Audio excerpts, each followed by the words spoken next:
Iran के supreme leader Ayatollah Syed Ali Khamenei ने हज 2025 के लिए अपने वार्षिक संदेश में विश्व भर के मुसलमानों और हज तीर्थयात्रियों को एकजुट होकर इसराइल की क्रूरता और उत्पीड़न के खिलाफ निर्णायक रूप से खड़े होने का आह्वान किया है। 5 जून 2025 को जारी इस संदेश में उन्होंने गजा में चल रहे मानवीय संकट को अकल्पनीय त्रासदी करार दिया और इसे इस्लामी दुनिया के लिए एकजुटता का अवसर बताया। खामेनी का ये संदेश हज के आध्यात्मिक, सामाजिक और राजनीतिक महत्व को रेखांकित करता है, जिसे उन्होंने इस्लामी उम्मा यानी समुदाय की एकता और शक्ति का प्रतीक बताया। गजा संकट पर कड़ा रोक। अयातुल्ला अली खामेनी ने अपने संदेश में गजा में इसराइल के सैन्य अभियानों की तीखी निंदा की। उन्होंने कहा कि ज़ायोनी शासन ने गजा में अभूतपूर्व क्रूरता दिखाई है, जहां न केवल बम, मिसाइल और गोलियां बल्कि भूखमरी और प्यास भी बच्चों की जान ले रही है। ये मानवता के खिलाफ अपराध है जिसने पूरी दुनिया को झकझोर दिया है। खामेनी ने इस्लामी सरकारों से आग्रह किया कि वे अपने राजनीतिक और वैचारिक मतभेदों को दरकिनार कर गजा में मानवीय आपदा को रोकने के लिए तत्काल कदम उठाएं।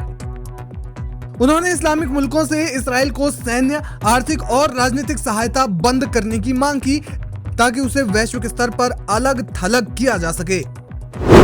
अमेरिका और पश्चिमी समर्थन की आलोचना। खामेनी ने अपने संदेश में अमेरिका को इसराइल का प्रमुख और निश्चित सहयोगी करार देते हुए गजा में हिंसा के लिए जिम्मेदार ठहराया। उन्होंने दावा किया कि अमेरिकी समर्थन के बिना इसराइल की आक्रामक नीतियां और सैन्य अभियान संभव नहीं होते। Aim right, achieve big. At KR Mangalam University, we provide you the platform to turn your dreams into reality. At KR Mangalam University. ज़ायोनीवाद शासन को हथियार, धन और राजनीतिक समर्थन देकर अमेरिका और उसके सहयोगी गजा में हो रहे अत्याचारों की भागीदार है। खामेनी ने इस्लामी देशों से कुरान के उस आदेश का पालन करने का आग्रह किया जो उत्पीड़ितों की रक्षा और अन्याय के खिलाफ प्रतिरोध का आह्वान करता है।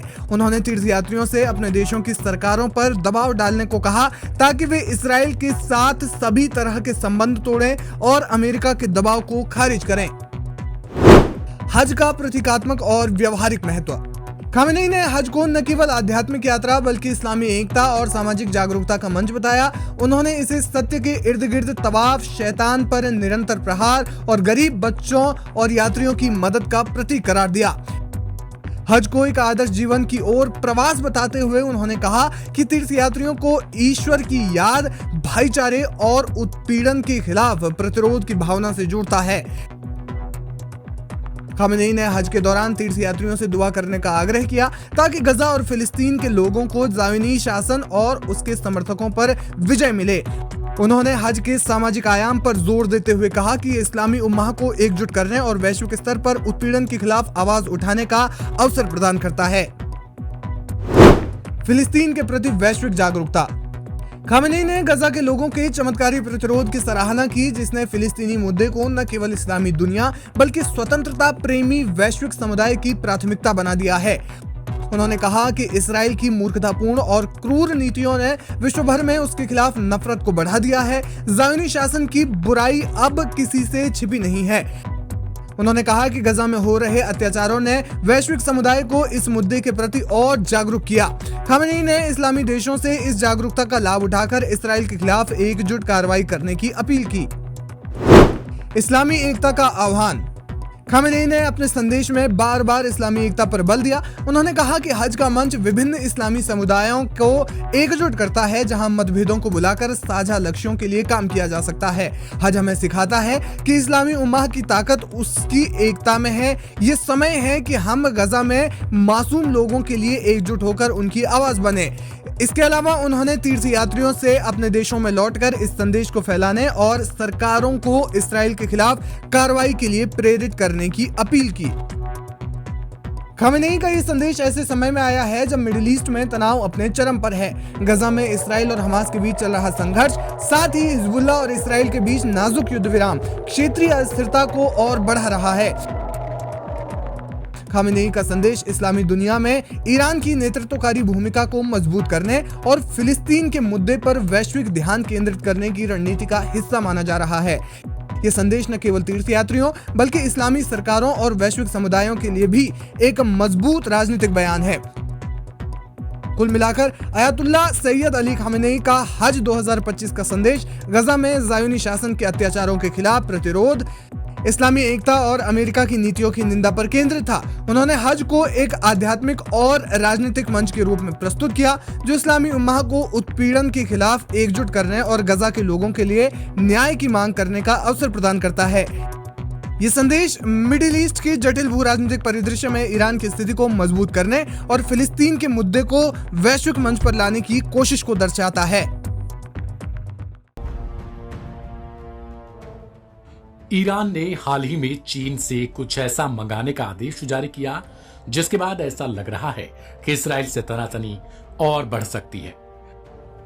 दरअसल ईरान ने चीन से हजारों टन अमोनियम परक्लोरेट मंगवाने का आदेश दिया है जो ठोस ईंधन से चलने वाली बैलिस्टिक मिसाइलों के निर्माण में इस्तेमाल होने वाला एक अहम केमिकल है।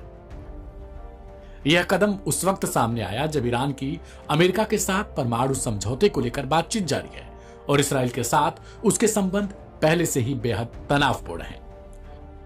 अमेरिकी खुफिया एजेंसियों का मानना है कि ईरान यह मिसाइलें न केवल अपने राष्ट्रीय सुरक्षा ढांचे को मजबूत करने के लिए बना रहा है बल्कि इनका इस्तेमाल लेबनान, यमन और इराक में अपने समर्थित गुटों को हथियार देने के लिए भी किया जा सकता है। इसराइल पहले ही ईरान के मिसाइल निर्माण केंद्रों पर साइबर हमले और हवाई हमलों के जरिए निशाना बना चुका है। साल 2024 में ईरान की मिसाइल उत्पादन प्रणाली के एक महत्वपूर्ण हिस्से जैसे कि प्लैनेटरी मिक्सर को नष्ट भी कर दिया गया था। इजरायली रक्षा सूत्रों की माने तो ईरान द्वारा इस नुकसान की भरपाई के लिए अब नए सिरे से निर्माण शुरू किया जा रहा है। हालिया विस्फोट और सुरक्षा चिंताएं। कुछ समय पहले ईरान के एक पोर्ट पर एक भीषण विस्फोट हुआ था जिसमें दर्जनों लोगों की मौत और सैकड़ों लोग घायल हो गए थे। कुछ जानकार यह अंदाजा लगा रहे हैं कि यह विस्फोट संभवतः गलत तरीके से रखे गए रॉकेट ईंधन के कारण हुआ था। हालांकि ईरान बार बार इससे उलट जवाब दे रहा था। इससे यह स्पष्ट होता है कि इन सामग्रियों के भंडारण और उपयोग में जोखिम भी अत्यधिक है। अमेरिका और इसराइल से तनातनी के बीच ईरान का यह कदम दर्शाता है कि वह क्षेत्रीय शक्ति संतुलन को फिर से अपने पक्ष में मोड़ना चाहता है, क्योंकि ईरान अपने सबसे बड़े खतरे के रूप में अमेरिका और इसराइल को देखता है। अमेरिका के साथ परमाणु वार्ता के दौरान इस तरह की सैन्य गतिविधि न केवल वार्ता की संभावनाओं को कमजोर कर सकती है बल्कि मध्य पूर्व में युद्ध की आशंका को भी बढ़ाती है। ऐसे में देखना होगा कि आगे के आने वाले समय में यह मामला और आगे बढ़ता है या फिर भविष्य के लिए कोई खतरा बनने वाला है। क्या यह सिर्फ रक्षा है या आक्रामक रणनीति? यह सवाल अब अमेरिका, इसराइल और अन्य क्षेत्रीय शक्तियों के सामने भी खड़ा हो रहा है। ईरान का कहना है कि यह उसकी रक्षात्मक नीति का हिस्सा है, लेकिन हालात इसे एक हमलावर तैयारी के रूप में भी दर्शा रहे हैं।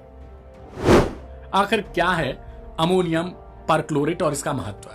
अमोनियम परक्लोरेट एक प्रबल ऑक्सीडाइजर है जिसे सॉलिड फ्यूल रॉकेट में मोटर्स में प्रयोग किया जाता है। यह मिसाइलों को तेजी से दागने में सक्षम बनाता है जिससे युद्ध की स्थिति में प्रतिक्रियात्मक क्षमता बढ़ जाती है।